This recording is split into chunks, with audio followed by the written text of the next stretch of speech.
हम्म। नमस्कार सर। आज हमने देखा है कि एसटी बचाओ आंदोलन का जो चेयरमैन थे जिनमें से वो पूरे टीम मेंबर यहाँ पे आए थे, हम्म। आपके के साथ बात है सर। आज की जो ये मीटिंग डिस्कशन रहा है सर, इससे क्या क्या चीजों को लेके बात किया गया है सर, इसके बारे में हमारे दर्शकों को बताना चाहिए। Okay, thank you.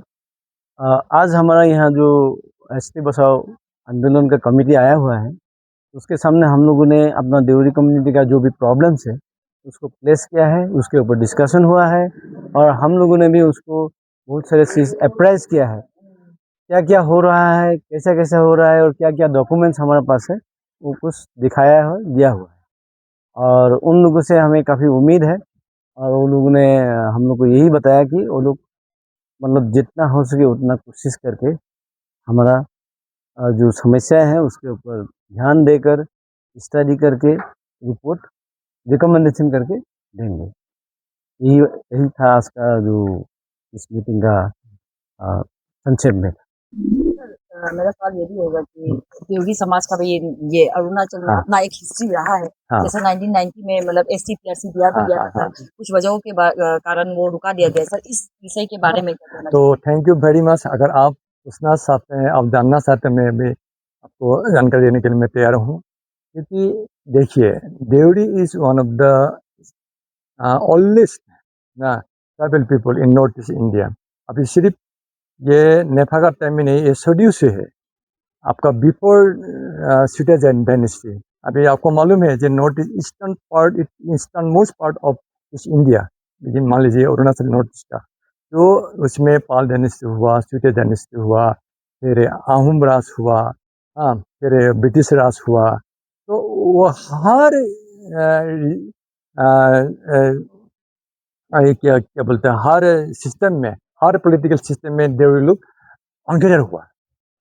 तो आपका पाल डायनेस्टी लेके 9th सेंचुरी लेके आपका 11th सेंचुरी, आपका 15th century, 17th century, British era का बात है 1881 सेंचुरी से लेके Deori is proved as per the records, as per the census, as we have been submitted to this ST बचाओ आंदोलन। तो उसका अनुसार देखने से देवरी का जो कंडीशन है, देवरी का जो स्टेटस है, जो Deori status in Arunachal Pradesh is so much different from others community as today interacted justice community उससे थोड़ा अलग है। तो इसलिए देवरी लोग हम लोग जैसे जैसे मिल रहा था, जैसे आप लोग जितना अभी 26 मेजर ट्राइब से अरुणाचल में 26 मेजर ट्राइब जैसे जिस कॉन्स्टिट्यूशनल प्रोविजन का अंदर में जैसे एसटी सर्टिफिकेट मिल रहा था, एसटी बैंक इसी का तरफ जैसे मिल रहा था, उस वैसे ही मतलब हम लोग को मिल रहा था सिंस 1950 1956 से, जब से ये लागू हुआ। जैसे ये जब तब से ये 1950 प्रेसिडेंशियल एक्ट जो एसटी सिलेक्टिव एक्ट जो पास हुआ है एज पर प्रेसिडेंशियल ऑर्डर 1950 से हुआ था, तो सेम एक्ट 1956 में मॉडिफिकेशन हुआ है। तो उसी दिन से मेरा पिताजी लोग, मेरा बड़ पिताजी लोग, मेरा चाचा लोग, सब लोग इतना, ये मामा लोग है जना, ये लोग सब they were treated as ST. जितना हम लोग का देवरी जितना एम्प्लॉय है, all had been appointed as ST. तो जैसे रिटायरमेंट हुआ वो भी एसटी का वजह से, मैंने एसटी का नाम पे ही रिटायरमेंट हुआ। और गवर्नमेंट स्पॉन्सर्ड मेडिकल में भी गवर्नमेंट स्पॉन्सर्ड हुआ, जैसे आदि आका पता नहीं मिसी में हुआ था, जैसे देवरी लोग पे ऐसे ही ले लिया था गवर्नमेंट स्पॉन्सर, हर मेडिकल में, हर टेक्निकल में, हर इंडस्ट्री, हर ये में मतलब एग्रीकल्चर सेक्टर में ले लिया था। लेकिन ऑल वे सडन हम लोग को बंद कर दिया। ये सिर्फ only because of an executive order which is not supported by constitutional amendment, which is not supported by any lawful amendment, या हम लोग का साथ अन्याय किया है। तो ये सबको मालूम है कि as per presidential order the parliament is the only one body who can exclude और इंक्लूड द एसटी और पर्टिकुलर ट्राइब जिन नेते। तो अभी जो जिसको ऑलरेडी रिकॉग्नाइज किया हुआ है, जैसे उन लोग का सर जैसे आरएस 24 मेजर ट्राइब का सर, जैसे देवरी को भी माना गया था, अभी भी लिस्ट में है। तो अगर अगर किसी को अगर काटूट करना है तो they has to be pass through parliament. जैसे हम लोग का केंद्र जी दिन तो लास्ट सेशन में सेशन में बोल रहा था, the state government has no power to exclude और include a particular tribe community. Only Parliament is the has the power to include or exclude. अभी हम लोग तो ऑलरेडी इंक्लूडेड एज पर 1950 56 तो हम लोग को एक्सक्लूड करने के लिए कौन सा कब ये एक्ट पास हुआ है? अपना 1956 कब हुआ? अभी जो 2001 हुआ था, अभी 2002 जो अरुणाचल जब स्टेटहुड बिल पास हुआ है, फुल फ्लेज स्टेट, तो particularly Arunachal government 2 bill pass हुआ है स्टेट को लेके। एक बार हुआ 2001 में, वो जो on the basis of presidential order 1956 modification act का मुताबिक हुआ है। फिर 2022 में भी एक अरुणाचल बिल पास हुआ है, और जैसे पहले 12 टाइप से 16 टाइप हो गया, तो this is also on the basis of presidential order. तो प्रेसिडेंशियल ऑर्डर का अलावा state government has no power in respect of ST list, because this is totally the central concern, not state concern. तो इसलिए हम लोग का साथ ये अन्याय हो रहा है। तो अभी हम लोग को मतलब ये ST, Deori is not a new tribe to be amended, Deori is not a new tribe to be recognised, Deori has already been amended as per 1956 medicine order, presidential order. लेकिन हम लोग को कार्टेल किया गया है, हम लोग को जो ST सर्टिफिकेट छीन कर रखा है उस there has to be restored to get back. तो हम लोग का लड़ाई वही है, हम लोग कोर्ट में भी किया है, अभी एनसीएसटी केस में ये भी किया है, to get our ST certificate back.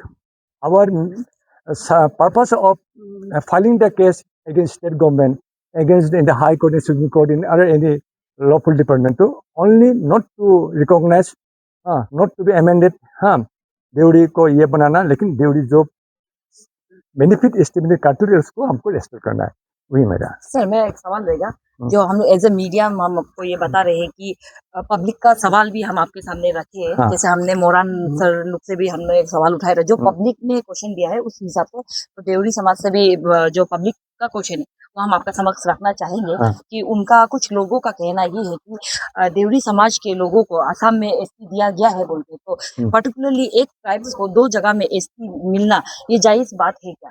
ये चीज का सवाल पब्लिक ने उठाया है सर। तो इस चीज का भी सर वो पब्लिक को जो सुनना चाहेंगे आपके मुंह से सर, उस चीज को भी एक बार आप क्लियर कर दीजिए। अच्छा, ये जो पहले एक सेंट्रल गवर्नमेंट लोकल कमिटी बनाया था, local committee first in India में लोकल कमिटी थे, उसमें ये इसको मतलब ये सोच के, मान लीजिए एक ट्राइब है ऑल इंडिया में बैठता है, तो वो किसी का कारण में दूसरे स्टेट में जा सकता है, किसी का वजह से, ऐसे तो नहीं जाता है ना, किसी का वजह से जा सकता है, तो वो बेनिफिट ना सेम रहेगा, वो it is not A cartel in boundary restriction. और एक बात मैं आपको बोलूँगा, ये जो ट्राइबल 1941 जब ये प्योर ये आसाम में क्या होता है, ये सेंसस हुआ था, भीमबोर देवरी एक छोटा अवस्था में, छोटा टाइम में, कम समय में वो ये ST बनाया हुआ, फादर ऑफ ST भीमबोर देवरी। तो not only in Assam, entire north east, इसी का, तो इसलिए वो मतलब अभी देवरी का जो मतलब ये अभी जो उल्टा अब जो सवाल उठाया है, असम में मिलता है, अरुणाचल में क्यों नहीं मिलेगा? अरे क्यों नहीं मिलेगा भाई? तो ये तो जब जब असम अरुणाचल भाग नहीं हुआ था तब देवरी को रिकॉग्नाइज किया था, और जो भाग किया है तो किसने किया? देवरी तो भाग नहीं किया ना, देवरी ने वो लाइन को नहीं खिंचाया ना, it is done by the state government, it is done by the administration, it is not fault of the Deori community, it is fault of the administration. तो administration has to reply us. तो क्यों देवरी को मतलब अरुणाचल का ST certificate को क्यों काटिल किया है? हम लोग तो दे रहा था, कितना दिन तक दे रहा था, वो तो क्या 19 कब हुआ था, ऑर्गेनाइजेशन नॉर्थ ईस्ट का जो 1971 में हुआ था, जब नेफा था तो उससे यूनियन टेरिटरी बन गया अरुणाचल गवर्नमेंट, तब वो लाइन खींचा है, तो असम हो गया, मेघालय का म्यूजियम हो गया, अरुणाचल हो गया, तब क्यों नहीं सोचा ये बात? उसका बाद में तो 1990 तक तो दे रहा था ना, 1971 से लेकर 1990 तक कितना साल है, तो वो बीच में क्यों ना हमको नहीं बताया, हमको क्यों दे रहा था? This is nothing but A political, ये इन्फ्लुएंस हो गया, कुछ पॉलिटिकल प्रेशर है, ये डिप्रेशन हमको जो कर रहा है। अभी 36 ईयर्स एक community gross violation of the salutary order, presidential order, उसको भी वायलेट कर रही स्टेट गवर्नमेंट। तो अभी ST बसाउ टीम आ रहा है, वैसे बसाउ टीम अभी स्टेट गवर्नमेंट ने, चीफ मिनिस्टर ने इतना हाई पावर दे दिया है, तो कोऑर्डिनेशन मीटिंग बैठा के, कंसल्टेटिव मीटिंग बैठा के, तो सारे हाई पावर कमेटी दे दिया है, बना दिया है। अभी जो आया है सोडुलुम और ये अम्बू, ये ST बसाव के लिए, इफ वी आर प्रूफ अभी इंजीनियर्स का वजह से बोला तो अभी एसटी यहाँ का इंजीनियर नहीं है, कोई ऐसे बोलता है। तो हम लोग तो अभी हिस्ट्री प्लेस किया है। हम लोग का जो 1990 1881 का सेंसस हम लोग दिया है ब्रिटिश एरिया का आगे में। तो सीटर जर्नलिस्ट का आगे पाल डेनिस का डॉक्यूमेंटेशन हिस्ट्री हम लोग पेश किया है। तो उसका मतलब अगर सही ढंग से ये जो एसटी बचाओ आंदोलन टीम ने अगर सही ढंग से करेंगे डेफिनेटली विल बी सेफ। अगर वो लोग फिर मनमानी करेंगे, फिर if they will be politically manipulated, तो फिर हम लोग का वही होगा जो हम लोग अभी सह रहे हैं इतना साल। If they will be doing their work free and fair without political manipulation, तो we hope to get the justice. अगर फिर पॉलिटिकली मैनिपुलेट हो जाएगा तो अगेन हम लोग का कंडीशन वही होगा जैसे हम लोग का है, जितना हम लोग निकंग का है सबका वही होगा। हमें फिर भुगतना पड़ेगा 50 साल 100 साल। अगर आया है तो फिर मकसद लेके तो मकसद को हम लोग तो वेलकम करता है। हम बोल भी दिया है if your ground reality if proof us we are engineers, तो हमको तो बताना पड़ेगा। हाँ श्योर ऐसा बोला है अभी, तो देखता है सभी। Let's hope how they are works. धन्यवाद सर, पब्लिक का काफी सवालों का जवाब आपने काफी खूबसूरती से दिया है और हमको भी टाइम देने के लिए धन्यवाद सर। Thank you.